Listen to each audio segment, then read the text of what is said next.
Hi y'all, welcome back to my channel. Today I'm going to be doing an anti-haul. This video was started by Kimberly Clark. She's the one that invented this whole idea.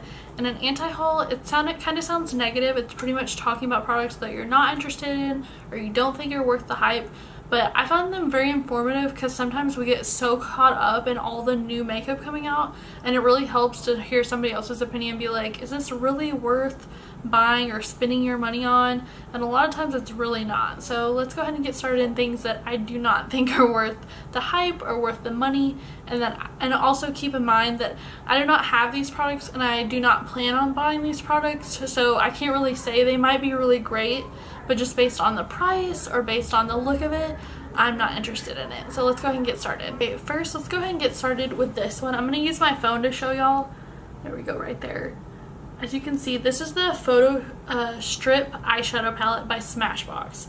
To me, this palette looks like a lot like a drugstore palette. It does not look like a very good quality, and the shades do not interest me at all. They've got like just some random shades, like a purple with an orange, but with a grayish blue. But I just don't feel like these shades look very good, and they're coming out with this palette in fall, and it does not scream fall to me. It kind of looks like a spring palette. So I don't know, honestly, like if you're really interested in the shade, to me what it looks like kind of similar to this is the e.l.f. Mad for Mattes palette, which is I think like $10, and this palette goes for $22, which is pretty reasonable considering it has 10 shades, so that's pretty good for a high-end palette, but it just is not interesting to me at all. So that's just how I feel about that one. Okay, next is this right here. You can see it has about 1, 2, 3, 4 different like little layers, and it's the Becca Shimmering Skin Perfector Highlighter Ingredient Glow. Now this one might be good. To be fair, I have a lot of the Becca highlighters. They're very beautiful highlighters. They're my favorite. That's where Champagne Pop is, and I like Moonstone. I like Opal, but it doesn't fit my skin tone very well.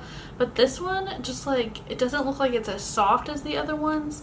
And even if it is really nice, I can already tell you it's not going to be good for me because it looks way too deep.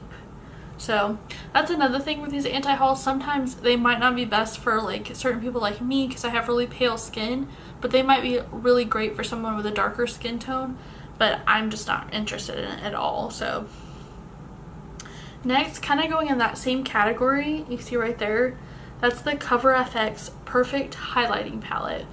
I love most of their products actually. They have a really great product range, but this just does not interest me. Like, it has this, like, is this supposed to be a highlighting shade or a bronzer? It's so warm, and then it has just some like random shades. It just does not look good. Plus it's $39, which actually isn't bad for a palette. It's kind of close to the Anastasia Beverly Hills palettes, but just the shades are not speaking to me. That it's got kind of a purpley shade up here, and just they're just really weird shades to me, so I definitely will not be picking this up. Okay, next, I'm sad to say this is a Too Faced part of their holiday collection. It is the Pretty Little Planner. I think it is cute. It has like a little planner and it comes in like a zipped up booklet, and then you get all these really pretty shades. This one isn't so much about the product being bad, but I will say a lot of times in the holiday palettes for Too Faced, they do get not quite as good as their like original like the chocolate bar palette and stuff like that. But these shades look very, very similar, with the exception of maybe this tealish green color, to the new I Want Candy palette. And I'm like, I have the I Want Candy palette, and I'm sure a lot of other people that are Too Faced fans do also, and those shades look awfully similar to me. Plus it's $42, so I'm just not interested in that. They do have some other things I'm interested in, which I will be doing a video on the plus side of makeup that I am interested in, that I do think is worth it, that's newer. So stay tuned for that, but I'm just not very interested in this planner one. Okay, next, this is a sad one. This is the new Lorac Pro 4 palette. It's got really pretty pink packaging. And as always, it has 2 rows of mattes and 2 rows of shimmer. I love the Lorac shadows. They're really beautiful. They're buttery. They're pigmented. But this shade, I don't know. Some people have said it's so inspiring and beautiful.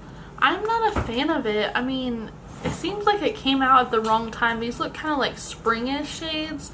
and maybe some darker shades would be good for like the winter, but I just feel like they're all over the place. There's like greens and blues and reds, and then there's like super light colors over here.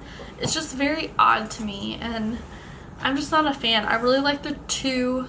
It had a lot more neutral shades. So unfortunately, and it's also $59. That's like $60 for a palette, which it sounds really expensive. It's a pretty good deal considering how many eyeshadows you get, and you get a diverse amount of shimmer and matte.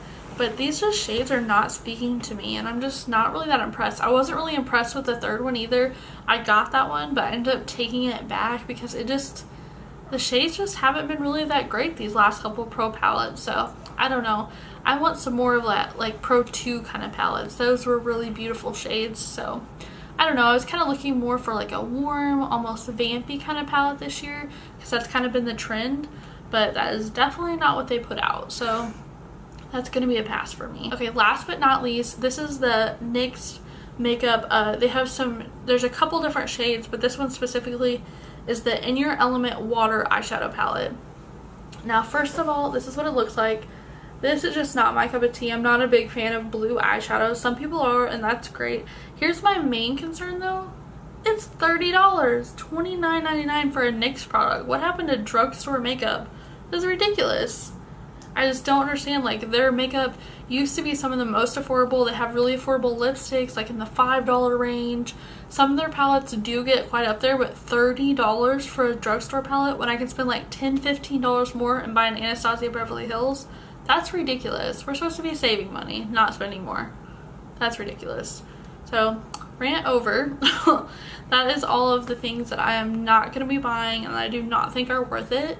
Let me know down below some things that you're not looking forward to buying, that you don't want, or maybe some of these things that I said that I didn't want that you have and you think are really great. So let me know down below. Thank you so much for watching. Please give this video a thumbs up and subscribe. Bye.